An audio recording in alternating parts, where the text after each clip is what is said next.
Record time, 57.44 seconds. Lady Aurelia will break from gate number 7. Battage from 9. That's it. They're at the gates and they're off in the King's Stand Stakes.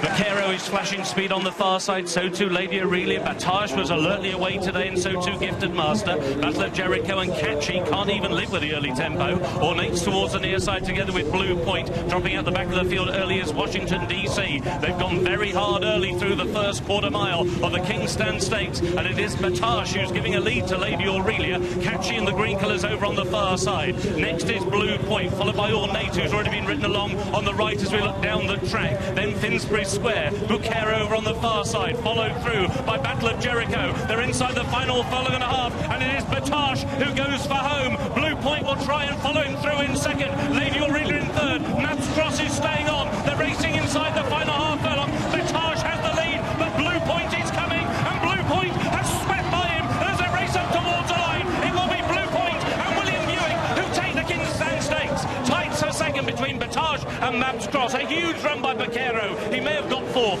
Finsbury Square, then Different League, who could never live with the pace, and they were followed home by a very disappointing Lady Aurelia.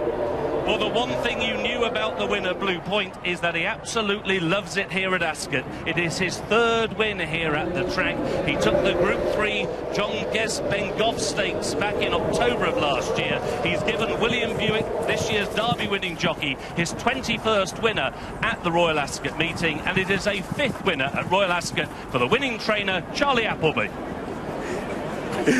The Derby and now the King's Stand for this man, Charlie Appleby, and you've been going on and on about this horse's talent, and he's just produced his best performance today. That was something special from him today, Charlie. Well done. Yeah, for sure. Like I say, the Derby's been fantastic, but this horse has meant a lot.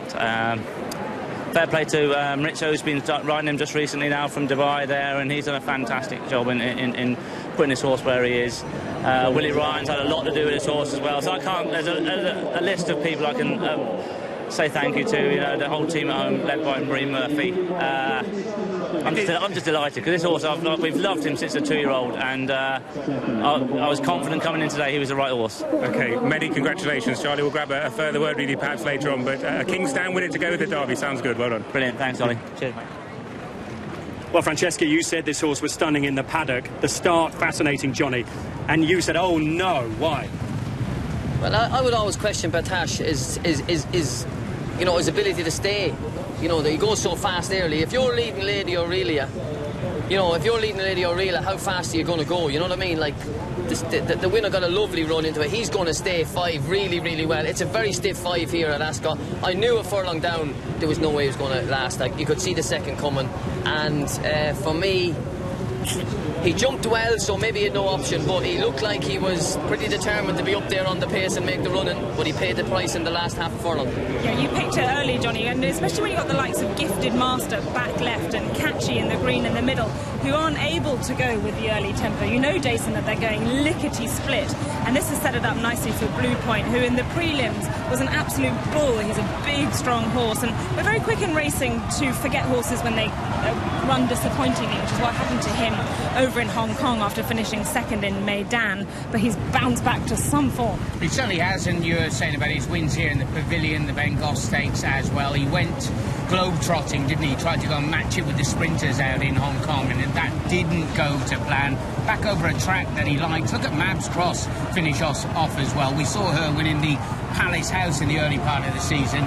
She'll definitely be picking up one of these, and Buchero is just run out of it by Finsbury Square for the 4th spot. I think Connections with Buchero will be thrilled with that as well.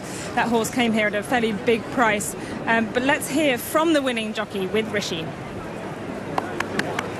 What a month it's been for William Buick, and you start off Royal Ascot the first day with a performance, well, from a horse who has always threatened to be this good over 5.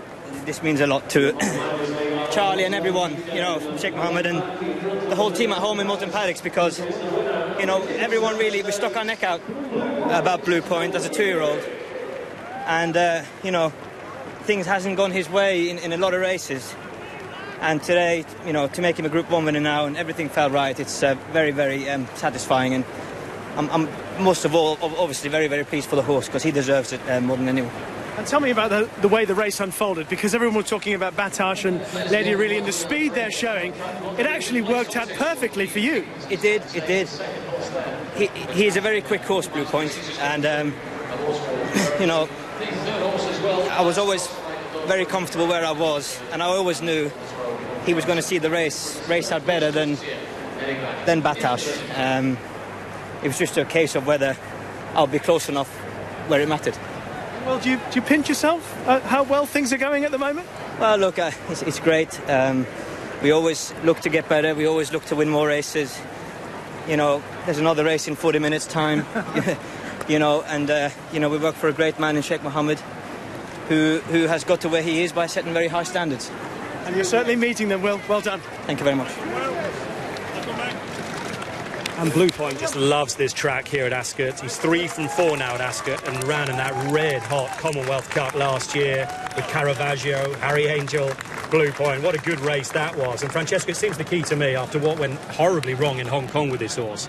The drop down to 5 has worked an absolute storm. Absolutely, and it's played into his hands because they've gone a very, very quick 5. And so for a horse that has the stamina to stay 6, it's really worked out well for him. But you can hear from Charlie Appleby that they've always really liked him and held him in high regard. And it's a big ask, isn't it, Jason, to go over to Hong Kong and, you know, right-handed track coming from Maidan, and there's a lot of things that go into that with the travelling and everything. But this is really good. Can you remember we went to Haydock last year and the ground came up soft? It was when Harry Angel did that demolition job, and this lad was fancied on that occasion, but he couldn't do it on the soft ground. The magic season for Charlie Appleby goes on, Matt.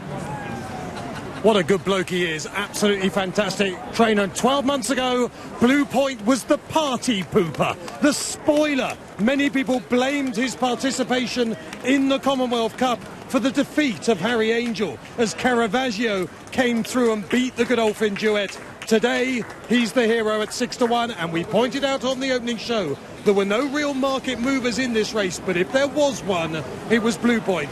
Batash every chance 9-4 and Mabscross at 20-1. But the big question here is, what the hell was Johnny Velasquez doing on Lady Aurelia? A point and shoot horse, and he rides the horse like a normal animal. Crazy. Well, Matt, we'll talk a lot more about that in a couple of minutes' time. Velasquez, we'll try and hear from him what happened with Lady Aurelia. Likewise, Jim Crowley with Batash. But for the moment, Ascot belongs to this horse, Blue Point, the winner of the Group 1 King Stand.